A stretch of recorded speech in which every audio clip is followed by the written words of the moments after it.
ವಿದ್ಯಾರ್ಥಿ ದಿಸೆಯಲ್ಲೇ ಸೌಹಾರ್ದದಿಂದ ಬದುಕುವ ಭಾವನೆ ಬೆಳೆಸಿಕೊಳ್ಳಬೇಕು ಎಂದು ಚಳ್ಳಕೆರೆ ಪೊಲೀಸ್ ಉಪನಿರೀಕ್ಷಕ ಈರೇಶ್ ವಿದ್ಯಾರ್ಥಿಗಳಿಗೆ ಕಿವಿ ಮಾತು ಹೇಳಿದರು. ತಾಲೂಕಿನ ಬಾಲೆನಹಳ್ಳಿ ಇಂದಿರಾ ಗಾಂಧಿ ವಸತಿ ಶಾಲೆಯಲ್ಲಿ ಇತ್ತೀಚೆಗೆ ವಿದ್ಯಾರ್ಥಿಗಳಿಂದ ಬಾಲಕನೊಬ್ಬ ಹಲ್ಲೆಗೊಳಗಾಗಿ ಚಿತ್ರದುರ್ಗ ಜಿಲ್ಲಾಸ್ಪತ್ರೆಗೆ ದಾಖಲಾದ ಹಿನ್ನೆಲೆ ಶಾಲೆಯಲ್ಲಿ ಆಯೋಜಿಸಿದ್ದ ಪಾಲಕರ ಮತ್ತು ವಿದ್ಯಾರ್ಥಿಗಳ ಸಭೆಯಲ್ಲಿ ಮಾತನಾಡಿದರು. ಶಾಲಾ ಹಂತದಲ್ಲಿ ಗೆಳೆತನ ಬೆಳೆಸಿಕೊಳ್ಳಬೇಕು. ದ್ವೇಷ, ಹಿಂಸೆ ಚಟುವಟಿಕೆಗಳಿಂದ ದೂರವಿರಬೇಕು.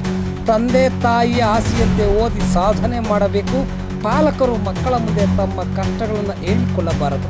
ತಮ್ಮ ಬದುಕು ರೂಪಿಸಿಕೊಳ್ಳಲು ವಸತಿ ಶಾಲೆಗಳ ಸೌಲಭ್ಯ ಬಳಸಿಕೊಳ್ಳಬೇಕು ಎಂದರು. ಗಲಾಟೆಯಲ್ಲಿ ಗಾಯಗೊಂಡ ವಿದ್ಯಾರ್ಥಿಗೆ ಶಾಲೆಯಲ್ಲಿ ಇದ್ದು ಓದುವ ಮನಸ್ಸಿಲ್ಲ. ಕಳೆದ ವರ್ಷ ಶಾಲಾ ಕಾಪುಲಾರಿ ಮನೆಗೆ ಹೋಗಿದ್ದ ಪಾಲಕರು ಬಲವಂತವಾಗಿ ಆತನನ್ನು ಕರೆದುತಂದು ಬಿಟ್ಟು ಹೋಗಿದ್ದರು. ಹೇಗಾದರೂ ಮಾಡಿ ಮನೆಗೆ ಹೋಗುವ ಉದ್ದೇಶದಿಂದ ಹುಡುಗರ ಬಳಿ ಈ ರೀತಿ ಗಲಾಟೆ ನಾಟಕ ಮಾಡುತ್ತಿದ್ದಾನೆ. ಆತ ಕೈ ಪರಚಿಕೊಂಡು ಗಾಯ ಮಾಡಿಕೊಂಡಿದ್ದಾನೆ. ರಾತ್ರಿ ಹೊತ್ತಲ್ಲಿ ತಣ್ಣೀರು ಸ್ನಾನ ಮಾಡ್ತಾನೆ. ಕೇಳಿದರೆ ಇದರಿಂದ ಜ್ವರ ಬರುತ್ತೆ, ಆಗ ಮನೆಗೆ ಕರೆದುಕೊಂಡು ಹೋಗ್ತಾರೆ ಎನ್ನುತ್ತಾನೆ ಎಂದು ವಿದ್ಯಾರ್ಥಿಗಳು ಪೊಲೀಸರ ಮುಂದೆ ಹೇಳಿದರು. ಪ್ರಾಚಾರ್ಯ ನಾಗರಾಜ್ ಗೋಪಾಲ್ಪುರ ಮಾತನಾಡಿ, ಸಣ್ಣ ಗಲಾಟೆ ದೊಡ್ಡ ಗಲಾಟೆಯಾಗಿ ಬಿಂಬಿತವಾಗಿದ್ದು ಇಲ್ಲಿ ಯಾವುದೇ ಅಹಿತಕರ ಘಟನೆಗೆ ಅವಕಾಶವಿಲ್ಲ. ಯಾರು ಪಾಲಕರು ಹೆದರುವ ಅವಶ್ಯಕತೆ ಇಲ್ಲ. ಇಲ್ಲಿ ಎಲ್ಲ ವ್ಯವಸ್ಥಿತವಾಗಿ ನಡೆಯುತ್ತಿದೆ ಎಂದು ಹೇಳಿದರು.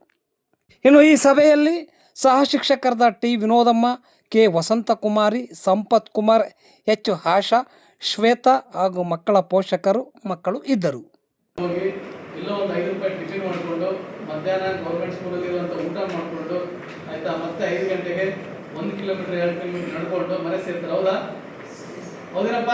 ಕೇಳೋದು ಹೌದಾ? ಸಮಸ್ಯೆ ನೋಡಿದ್ರೆ ಹೌದಿಲ್ಲ?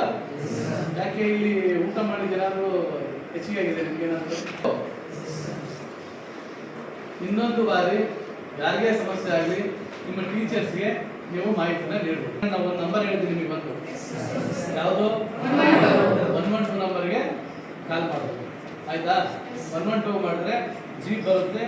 ಏನಿದ್ರು ಕೂಡ ಅವ್ರು ನಮಗೂ ಮಾಹಿತಿ ಕೊಡ್ತಾರೆ, ನಾವು ಅಟೆಂಡ್ ಮಾಡ್ತೀವಿ. ಅದನ್ನು ಬಿಟ್ಟು ನೀವುಗಳು ಯಾವುದೇ ರೀತಿಯಿಂದ ಕಚ್ಚಾಡಬಾರ್ದು. ಇಲ್ಲೇನಾದರೂ ರ್ಯಾಗಿಂಗ್ ಮಾಡ್ತಾರಾ? ನಿಮಗೆ 10th 9th ಏನಾದ್ರೆ ಸರ್ ಅಂತೀರ, ಏನಂತೀರಿ? ಅಣ್ಣ ಅಷ್ಟೇ. ಆಯ್ತಾ? ಅಣ್ಣ ಅನ್ಬೇಕು. ಅವ್ರು ಹೇಳಿದ್ದು ಏನು